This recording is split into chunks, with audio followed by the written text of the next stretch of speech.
ಎಲ್ರಿಗೂ ನಮಸ್ಕಾರ. ನಾವು ನಮ್ಮ ವಿದ್ಯಾರ್ಥಿಗಳು ಈಗ ಬೇಲೂರಿನ ಚೆನ್ನಕೇಶವ ದೇವಾಲಯದಲ್ಲಿ ಇರೋದು.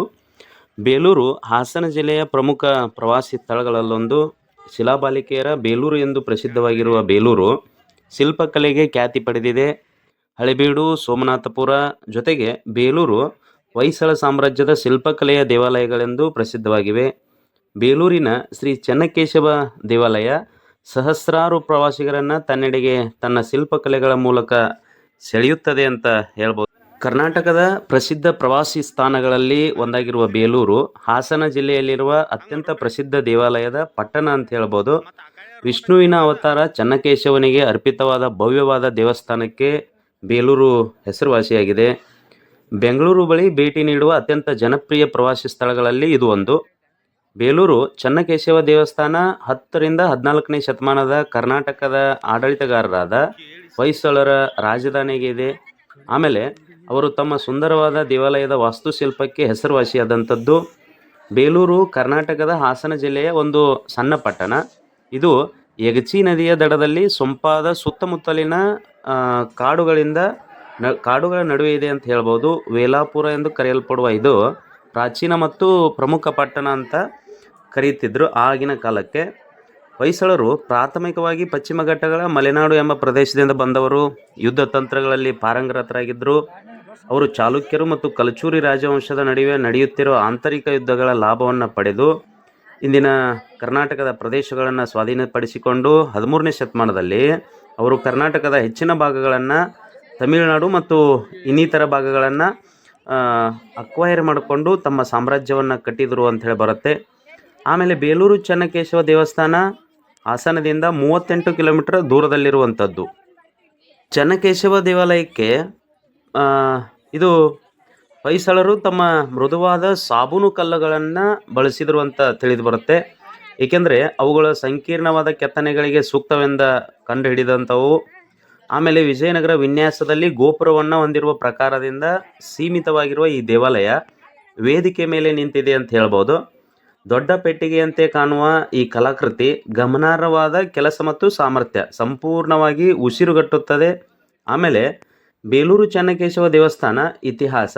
ಬೇಲೂರು ಚೆನ್ನಕೇಶವ ದೇವಸ್ಥಾನದ ಇತಿಹಾಸ ಬೇಲೂರಿನಲ್ಲಿರುವ ದೇವಾಲಯವನ್ನು ವಿಷ್ಣುವರ್ಧನ, ಹೊಯ್ಸಳರ ವಿಷ್ಣುವರ್ಧನ 1117ರಲ್ಲಿ ನಿರ್ಮಿಸಿದ ಅಂತ ತಿಳಿದು ಬರುತ್ತೆ. ಈ ವಾಸ್ತುಶಿಲ್ಪದ ಮೇರುಕೃತಿಯನ್ನು ಪೂರ್ಣಗೊಳಿಸಲು ರಾಜಮನೆತನದ 3 ತಲೆಮಾರಿನವರು ಅಂದರೆ 103ರಿಂದ 107 ವರ್ಷ ತೆಗೆದುಕೊಂಡ್ರು ಅಂತ ತಿಳಿದು ಬರುತ್ತೆ. 1000 ಹೆಚ್ಚು ಕಲಾವಿದರು ಇದರಲ್ಲಿ ತೊಡಗಿಸಿಕೊಂಡಿದ್ರು. ಆಮೇಲೆ ಚೋಳರ ಮೇಲೆ ರಾಜ ವಿಷ್ಣುವರ್ಧನ ಮಾಡಿದ ಪ್ರಮುಖ ಮಿಲಿಟರಿ ವಿಜಯದ ನೆನಪಿಗಾಗಿ ಈ ದೇವಾಲಯ ನಿರ್ಮಿಸಲಾಗಿದೆ. ಸ್ಥಳೀಯ ನಂಬಿಕೆ ಪ್ರಕಾರ ರಾಜ ವಿಷ್ಣುವರ್ಧನ ಜೈನ ಧರ್ಮದಿಂದ ವೈಷ್ಣವಕ್ಕೆ ಮತಾಂತರಗೊಂಡದನ್ನು ಗುರುತಿಸಲು ಇದನ್ನು ನಿರ್ಮಿಸಿದರು ಅಂತ ಹೇಳ್ತಾರೆ ಇನ್ನೊಂದು ಕಡೆ. ಹೀಗಾಗಿ ಈ ಜೈನ ಧರ್ಮದವರಾಗಿದ್ದಾಗ ವಿಷ್ಣುವರ್ಧನನನ್ನು ಬಿಟ್ಟಿದೇವ ಅಂಥೇಳಿ ಕರಿತಾ ಇದ್ರು.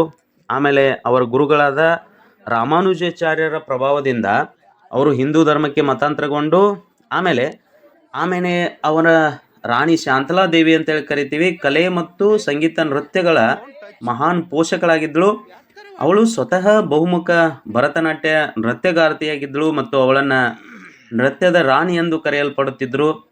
ಸೋಪ್ ಸ್ಟೋನದಿಂದ ನಿರ್ಮಿಸಲಾದ ಚೆನ್ನಕೇಶವ ದೇವಾಲಯ ವಿಶಿಷ್ಟವಾದ ಹೊಯ್ಸಳ ಶೈಲಿಯ ನೀಲನಕ್ಷೆಯ ಸುತ್ತಲೂ ನಿರ್ಮಿಸಲಾದ ಅತ್ಯಂತ ವಿವರವಾದ ಮುಕ್ತಾಯವನ್ನು ಹೊಂದಿದೆ. ಈ ಸಾಮ್ರಾಜ್ಯ ಮುಖ್ಯವಾಗಿ ಅದರ ಮಿಲಿಟರಿ ವಿಜಯಗಳಿಗಿಂತ ಹೆಚ್ಚಾಗಿ ಅದರ ದೇವಾಲಯದ ವಾಸ್ತುಶಿಲ್ಪಕ್ಕಾಗಿ ಪ್ರಸಿದ್ಧವಾಗಿದೆ ಅಂಥೇಳಿ ತಿಳಿದು ಬರುತ್ತೆ. ಶಾಸನಗಳ ಪ್ರಕಾರ ಈ ನಗರವನ್ನು ವೇಲಾಪುರಿ ಎಂದು ಕರೆಯಲಾಗುತ್ತಿತ್ತು ಆಗಿನ ಕಾಲದಲ್ಲಿ. ಆಮೇಲೆ 2005ರಲ್ಲಿ ಆರ್ಕಿಯಾಲಜಿಕಲ್ ಸರ್ವೆ ಆಫ್ ಇಂಡಿಯಾದವರು ಶ್ರವಣಬೆಳಗೊಳದ ಗೊಮ್ಮಟನ ಜೊತೆಗೆ ಅಂದರೆ ಗೊಮ್ಮಟೇಶ್ವರ ಅಂತ ಏನಿದೆಯಲ್ಲ ಅದರ ಜೊತೆಗೆ ಬೇಲೂರು ಮತ್ತು ಹಳೆಬೀಡನ್ನು ವಿಶ್ವ ಸಂಸ್ಕೃತಿ ನಿಲಯವಾಗಿ ಘೋಷಿಸಲು ನಿರ್ಧರಿಸಿದ್ದಾರೆ ಅಂತ ಹೇಳ್ಬೋದು, ನೇಮಿಸಿದ್ದಾರೆ. ಈ ದೇವಾಲಯವನ್ನು ವಿಜಯನಾರಾಯಣ ಸ್ವಾಮಿ ದೇವಸ್ಥಾನ ಅಂಥೇಳಿ ಆಮ್ಯಾಗ ಸೌಮ್ಯಕೇಶವ ಸ್ವಾಮಿ ದೇವಸ್ಥಾನ ಅಂತಲೂ ಕರೆಯೋದು ಇಲ್ಲಿ ಸ್ಥಳೀಯ ಜನರಿಂದ ತಿಳಿದು ಬರುವಂಥ ಮಾಹಿತಿ. ಪ್ರತಿ ವರ್ಷ ಈ ದೇವಾಲಯದಲ್ಲಿ ರಥೋತ್ಸವ ಸಹಿತ ನಡೆಯುತ್ತದೆ. ಇಲ್ಲಿ ಮತ್ತೊಂದು ಯಾಕೆ ಅಂತಂದರೆ ಇಲ್ಲಿ ದ್ವಾರ ಸಮುದ್ರ ಅನ್ನುವಂಥದ್ದು ಇದೆ. ಹೀಗಾಗಿ ದ್ವಾರ ಸಮುದ್ರದ ಹೊಯ್ಸಳರು ಅಂಥೇಳಿ ಕರೆಯುವಂಥ ಒಂದು ವಾಡಿಕೆ ಅಂತ ಹೇಳ್ಬೋದು. ನಾಯಿ ಅಲ್ಲಿ ತೆಗಿತಾನೆ ನಡಿ, ಮುಂದೆ ತೆಗಿತಾನೆ ನಡಿ ನಿಂದು.